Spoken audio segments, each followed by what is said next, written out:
जय हिंद विद्यार्थी मित्रांनो, स्वागत आहे तुमचं टेक्स्टबुक सुपर कोचिंगच्या या ऑनलाईन प्लॅटफॉर्मवर. एक 10 मिनिटाचा शॉर्ट व्हिडिओ तुमच्या परीक्षेच्या दृष्टीने बनवासा मला वाटला.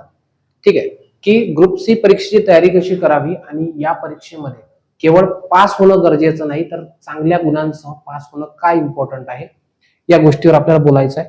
तत्पूर्वी ठीक आहे, एक पुरावा म्हणून दाखवतोय की हा 2023 चा रिझल्ट आहे. 2023 क्लरिकल. एक मिनिट, कुठे गेला? 2023 क्लरिकल याचा रिझल्ट आहे आणि ही फायनल रिकमेंडेशन लिस्ट आहे. म्हणजे आयोगाची संपूर्ण प्रक्रिया पार पडल्यानंतरची लिस्ट आहे. ठीक आहे, Maharashtra public service commission, MPSC public service commission.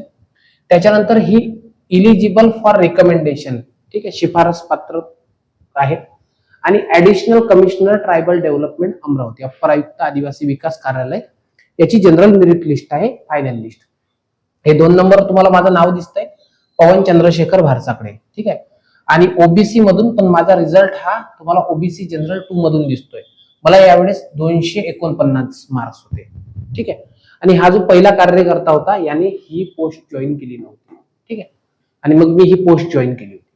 Join केल्यानंतर या मेरिट लिस्ट मध्ये मी पहिला व्यक्ती बनलोय. मग आता ज्याच्या नंतर जेव्हा तुमच्या प्रमोशनची पाळी येते, प्रमोशन व्हायचं असतं, तेव्हा प्रमोशन होताना तुमचा एज नाही मोजले जात, तुमचा मेरिट मोजले जाते. कारण की आता प्रमोशन हे मेरिट नुसार झालंय. मग आता वरिष्ठ लिपिक जर व्हायचं असेल तर सर्वात पहिले मी होईल. ऑब्वियस आहे, मी नोकरीत नाहीये, मी जॉईन केलंय, रिझाईन केलं लगेच.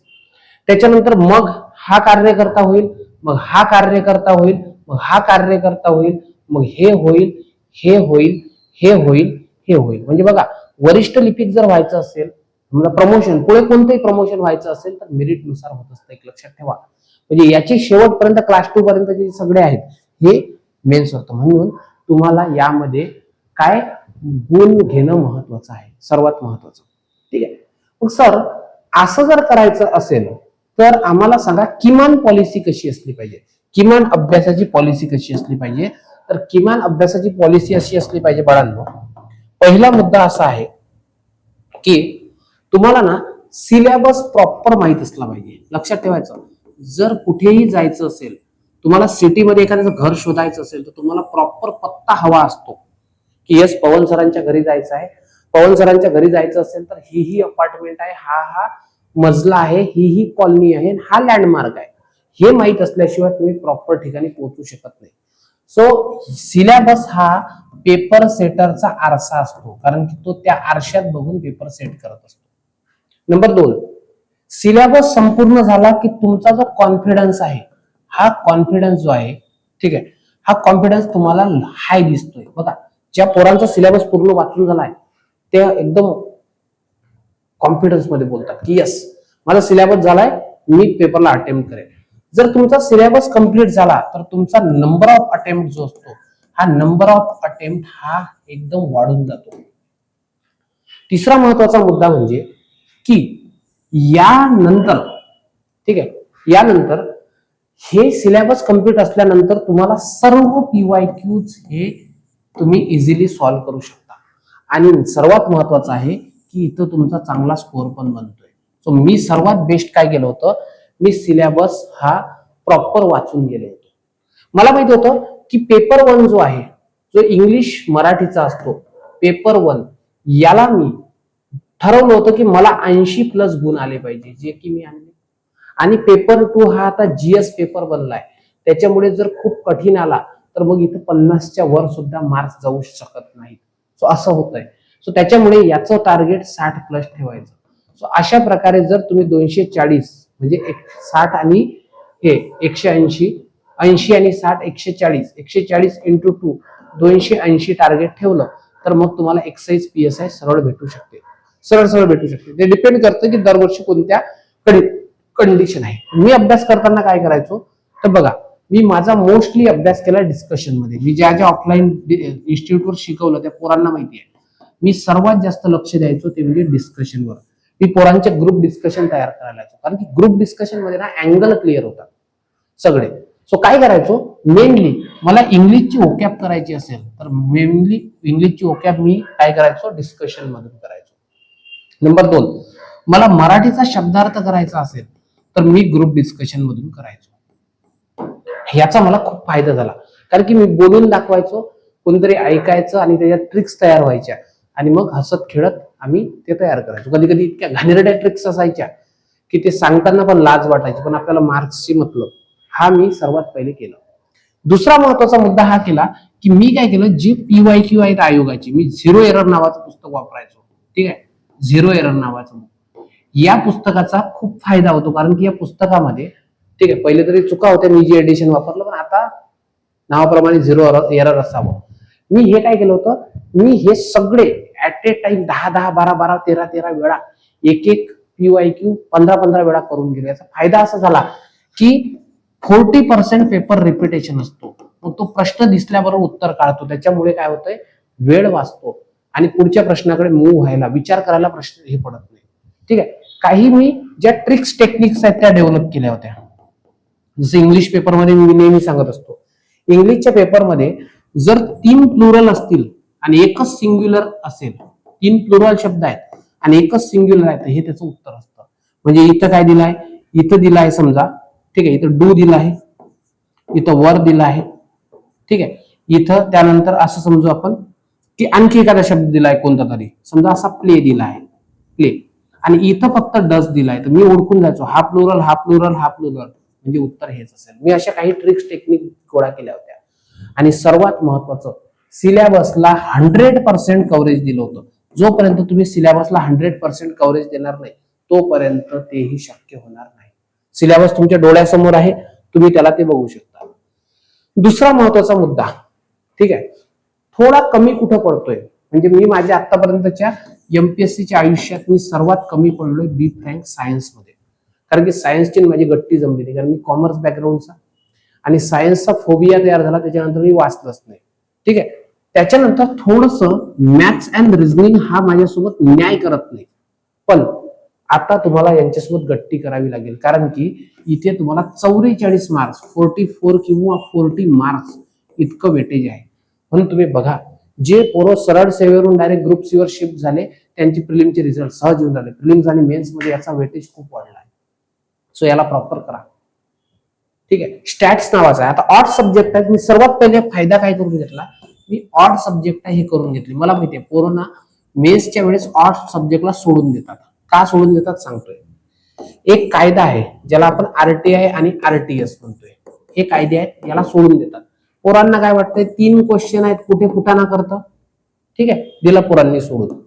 त्याच्यानंतर रिमोट सेन्सिंग अँड ICT, याच्यावर मोस्टली 3 ते 5 प्रश्न असतात, जाऊ दे कुठे करतं. त्यानंतर इन्व्हायरमेंट सायन्स EVS, याच्यावर 3 क्वेश्चन असतात, कुठे करतंय दे सोडून. स्टॅट नावाचा सब्जेक्ट आहे, स्टॅटा, आम्ही याला स्टॅटा म्हणायचो कॉमर्सच्या लँग्वेज मध्ये, स्टॅटिस्टिक्स आहे. सो हा जो आहे याच्यावर मोस्टली 3 ते 5 क्वेश्चन येतात, दे सोडून. आता दे सोडूनच्या नादात याने प्रश्न बघा किती सोडले, याने 16 क्वेश्चन सोडले. 16 क्वेश्चन इंटू 2, याने 32 मार्क्सचा लॉस केला पोरांनो. किती? 32 मार्क्स, म्हणजे आळशीपणा याच्या इतका अंगाभोवती आला आणि 0.25 न रिझल्ट जातो. सो म्हणून एक लक्षात ठेवा की ऑड सब्जेक्ट हे प्रॉपर पद्धतीने करून घ्या. मी काय करायचो, माझ्या अभ्यासाचं मी शेड्यूल कसं ठेवलं होतं. ठीक आहे, फक्त असं नाही की मी ग्रुप सी पास केली. बघा 2020 PSI, त्याच्यानंतर 2019 नंतर या सगळ्या group C, STI, MPSC clerk, याच्यामध्ये बघा अनेक साऱ्या सरळ सेवांमध्ये माझं नाव बघू शकता. मी असं नाहीये की फक्त याच पोस्ट बद्दल बोलतोय. आता ह्या पोस्टचा प्रेफरन्स आहे म्हणून हे सांगतोय. मी अभ्यासाचा मोस्टली कसं करायचो समजून घ्या. सर्वात पहिले मी ना रीडिंग लावली होती, कारण की मला माहिती आहे घरी तितकासा अभ्यास होत नाही. सो मी रीडिंग रूम लावली होती. ठीक आहे, रीडिंग रूम मध्ये काय होतं की एक वाइब्स मिळतात. बाकीच्या लोक अभ्यास करतात, आपल्याला अभ्यास करावा वाटतो. घरी तसं नसतं. घरी असे पडतात सगळेजण मेल्यागत, मग आपल्याला पण असं पडावं वाटतं. सो त्याच्यामुळे रीडिंग रूम मध्ये गेलो. आणि रीडिंग रूम मध्ये जेव्हा माझ्या मेन्स होत्या, 2020 ची प्रिलिम मेन्स असेल, 21च्या मेन्स असतील, त्यावेळेस माझं ठरलं होतं, तुम्ही आजही विचार, अमरावतीमध्ये समर्थ अभ्यासिका आहे ओल्ड, त्याची बेटा उघडायला पण मी जायचो, बंद पण करायला मी जायचो. म्हणजे माझा इतकं ठरलेलं होतं. माझा एक मित्र होता आकाश नावाचा, तो माझ्या सदैव सोबत असायचा. ठीक आहे, तर याचा टाइम मी मॅक्झिमम याला द्यायचो आणि त्यावेळेस माझी टीचिंग पण असायची. सो 14 तासाचं मी माझं शेड्यूल केलं होतं आणि थोडंसं टीचिंगला थोडं मागं पाडलं होतं. मग मी काय करायचो, 3 तास हे इंग्लिशला द्यायचो, इंग्लिशला, ठीक आहे, आणि प्रॉपर 3 तास हे मराठीला द्यायचो.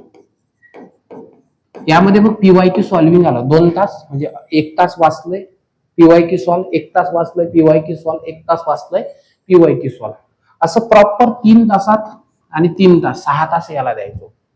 त्याच्यानंतर मी काय करायचो, मी ना ऑड सब्जेक्ट जे आहे, ऑड सब्जेक्ट, या ऑड सब्जेक्टला दिवसातून 2 तास द्यायचो, कारण की मला माहित होतं हे लिडिंग आहे. बाकी प्रिलिम्सचा आणि मेन्सचा सिलेबस सारखाच आहे. सो हे लिडिंग आहेत, इथं मी लीड घ्यायचो, ठीक आहे. आणि बाकी विषय तर रॅपिड रिव्हिजन झालेच आहेत आपले. मग काय करायचं, 2 GS ठेवायचो, 2 GS, ठीक आहे. एखादा GS ठेवायचा, GS कोणताही एखादा, मग आपण याला GS1 म्हणू. याला द्यायचो 2 तास, जेवढी रिव्हिजन झाली 3-4 चॅप्टर, आणि एखादा GS घ्यायचो, ठीक आहे, याला द्यायचो 2 तास. कळलं का, म्हणजे 6-9, ठीक आहे, 6 आणि 9 झालं 12, आणि हे अशा प्रकारे अभ्यास करायचो. इथं मागं पुढे थोडस एखादा अर्धा तास असायचो. आणि सर्वात महत्वाचं म्हणजे की यामधून मी कंपल्सरी 1 तास हा करंट अफेअरला द्यायचो. आणि करंट अफेअर हे नेहमी मी आजपर्यंत डिस्कशन मधूनच केलं आहे. जेव्हा ऑफलाईन मध्ये मी शिकवायचो, ऑनलाईन शिकवायचो, तेव्हा पोरांच्या मुखपाठ झालं होतं, पुढच्या पानावर काय लिहिलं आहे हे, इतक्या एक्स्ट्रीम लेवलला करंट अफेअर मी करून ठेवलं होतं. सो याचा फायदा असा झाला की याचा फायदा होतो, मला माहित होतं अवॉर्ड, ठीक आहे, पहिल्या घडामोडी, महाराष्ट्र, राष्ट्रीय, म्हणजे आंतरराष्ट्रीय घडामोडी ह्या विचारतात, हे चांगल्या पद्धतीने केलं होतं. हे प्रॉपर स्ट्रॅटेजी मी केली आणि मग मला प्रत्येक परीक्षेचं झालं. मला PSI 2020 ला पण तुम्ही जर बघितलं तर मला माझ्या कॅटेगरीमध्ये 28 ची लीड होती, ठीक आहे, म्हणजे लीडच होती. सो अशा प्रकारे मी केलं. सो अशा पद्धतीनं तुम्ही केलं तर फार चांगलं होतं. हा, मी जेव्हा त्याच्या आधीच्या पूर्वीच्या हे दिल्या होत्या, मेन्स दिल्या होत्या, तेव्हा मी इंग्लिश प्रॉपर केलं नव्हतं, त्यामुळे मला मेन्सला तेवढासा त्रास झाला. 2019 ची PSI जेव्हा दिली तेव्हा मला इंग्लिशला मार्क्स कमी आले होते, मला नागपूर सेंटर होतं. तर त्यावेळेस का, कारण की माझं इंग्लिश तेवढंसं केलं नव्हतं, कायदे मी प्रॉपर केले नव्हते, मात्र मग बाकी नंतर प्रॉपर केलं होतं मी. अशा पद्धतीने केलं. सो अशा पद्धतीने जर स्ट्रॅटेजी ठेवली तर होऊ शकतं. फक्त तुम्हाला मी काही डोन्स सांगतो, ज्या डोन्स कडे व्यवस्थित लक्ष द्या. पहिला डोन्स आहे अवॉइड गॉसिप्स, ठीक आहे, गॉसिप्स अवॉइड करायच्या या फेज मध्ये.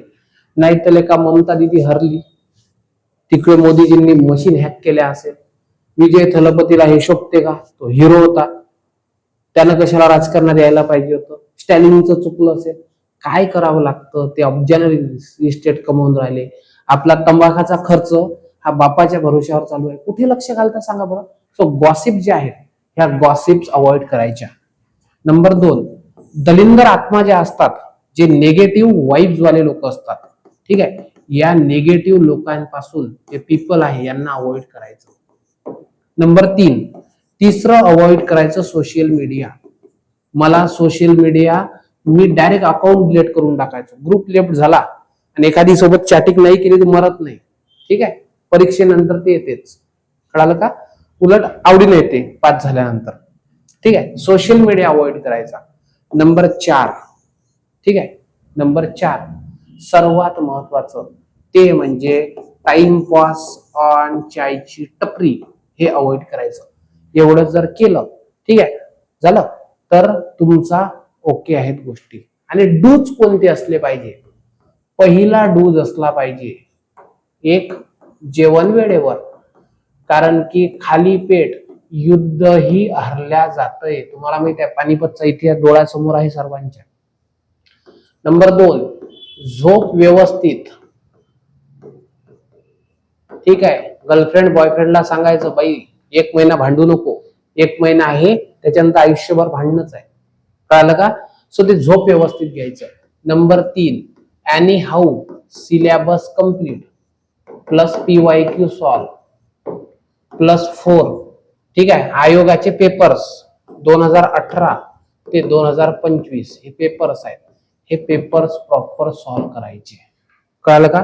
एवढ्या जर गोष्टी केल्या, ठीक आहे, तर बेटा नैया पार आहे. आलं लक्षात.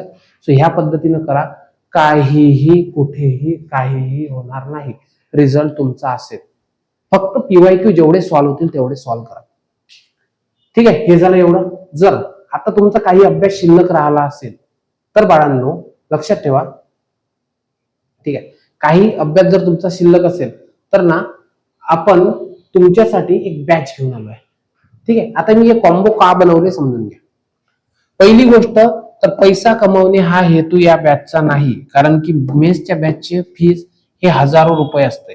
पण इथं जर तुम्ही बघितलं, जर तुम्हाला संपूर्ण विषय शिकून घ्यायचे असेल, पेपर 1 आणि पेपर 2 संपूर्ण शिकून घ्यायचं असेल तर ही बॅच तुम्हाला 999 ला अवेलेबल आहे. काही लोकांना असं वाटतं की सर मला ऑड सब्जेक्टच करायचं, इतकं नाही करायचंय, माझं ऑलरेडी GS झालं, इंग्लिश मराठी झालंय, मला फक्त RTS जे पवन सर स्वतः शिकवतात, एन्व्हायरमेंट सायन्स जे पवन सर स्वतः शिकवतात, आणि रिमोट सेन्सिंग आणि ICT हे खेमराज सर शिकवतात, एवढीच बॅच लावायची असेल तर ती 399 ला अवेलेबल आहे. आणि त्याच्यानंतर जर कोणाला वाटत सर माझं GS सर्व झालाय, मला फक्त इंग्लिश मराठी लावायचं आहे, तर तुम्ही इंग्लिश मराठीसाठी ही बॅच लावू शकता. यामध्ये फक्त इंग्लिश मराठी मिळेल, यासाठी फक्त तुम्हाला रिमोट सेन्सिंग, एन्व्हायरमेंट आणि हे मिळेल, आणि यासाठी तुम्हाला काय होईल, ठीक आहे, या ठिकाणी तुम्हाला संपूर्ण सिलेबस मिळेल. सर्वात महत्वाचं खाली लिंक दिलाय, त्या लिंक वरून जॉईन करा आणि त्यामध्ये माझा कुपन कोड वापरा. कुपन कोड आहे PAWANB20. एवढा कुपन कोड जर तुम्ही वापरला तुम्हाला मिळेल. आणि याच्या व्यतिरिक्त तुम्हाला मेन्सच्या संदर्भात कोणतंही मार्गदर्शन हवं असेल तर मला या नंबरला बिनधास्त कॉल करा, 9881744762. ठीक आहे, बॅचचे विद्यार्थी असाल, नॉन बॅच असाल, बिनधास्त कधीही कॉल करा, मी आहे. आणि तुमच्या मेन्ससाठी एक मी ग्रुप बनवला आहे. ठीक आहे, ग्रुप C च्या मेन्ससाठी मी एक ग्रुप बनवला आहे, व्हॉट्सअप ग्रुप.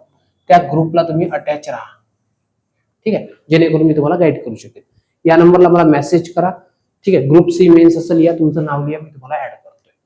याच्या व्यतिरिक्त मला असं वाटतं की जे एक्सपिरियन्स आहे ते शेअर केले, अभ्यासाची स्ट्रॅटेजी शेअर केली, आणि याच्या व्यतिरिक्त काही प्रश्न असतील तर कमेंट बॉक्समध्ये जरूर कळवा. बाकी मी आहेच. Thank you so much. Keep study. जय हिंद.